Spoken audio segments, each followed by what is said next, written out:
স্বয়ংভূমনু আৰু শতৰূপাৰ দুহিতা দেৱাহুতিক কৰ্দম ঋষিলৈ বিয়া দিয়া হয়।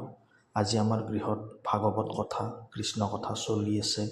ঋষি কৰ্দমৰ বীৰ্যত দেৱাহুতিৰ গৰ্ভত কপিল প্ৰভুৰ জন্ম হয়।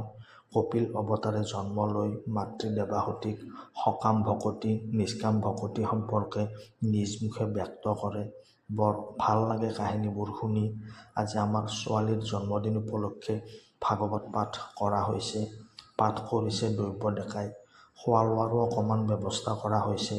ছোৱালীবোৰক দুহিতা বুলি কোৱা হয়, যিহেতু তেওঁলোকে দুখন ঘৰৰ হিত চিন্তা কৰে। বিয়াৰ আগত পিতৃগৃহৰ আৰু বিয়াৰ পিছত স্বামী গৃহৰ।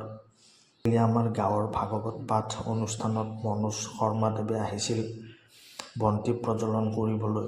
কিছু আধ্যাত্মিক কথাৰ লগতে আমি আমাৰ ল'ৰা ছোৱালীৰ জন্মদিন কেনেকৈ পালন কৰিব লাগে বা কৰিলে ভাল, সেই বিষয়ে তেওঁ কিছু জনাইছিল।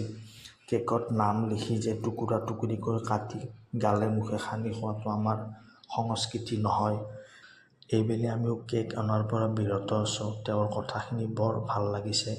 যিহেতু আমাৰ সংস্কৃতিত মম নুমাই উদযাপন কৰা, ভক্তি প্ৰদীপ প্ৰজ্বলন কৰিহে আমি এনেকুৱা শুভ দিনত উদযাপন কৰিব লাগে। এনেকুৱাকৈ কিছু পায়সৰো ব্যৱস্থা কৰা হৈছে। বুট প্ৰসাদ নৈবেদ্য উপকৰণ দি সাধু সন্তৰ চৰণত সেৱা জনাই এনেকৈ কৃষ্ণ কথা শুনি আমি জন্মদিনটো উদযাপন কৰিছোঁ। ভিডিঅ'টো ভাল পালে লাইক কমেণ্ট কৰি দিব। ধন্যবাদ।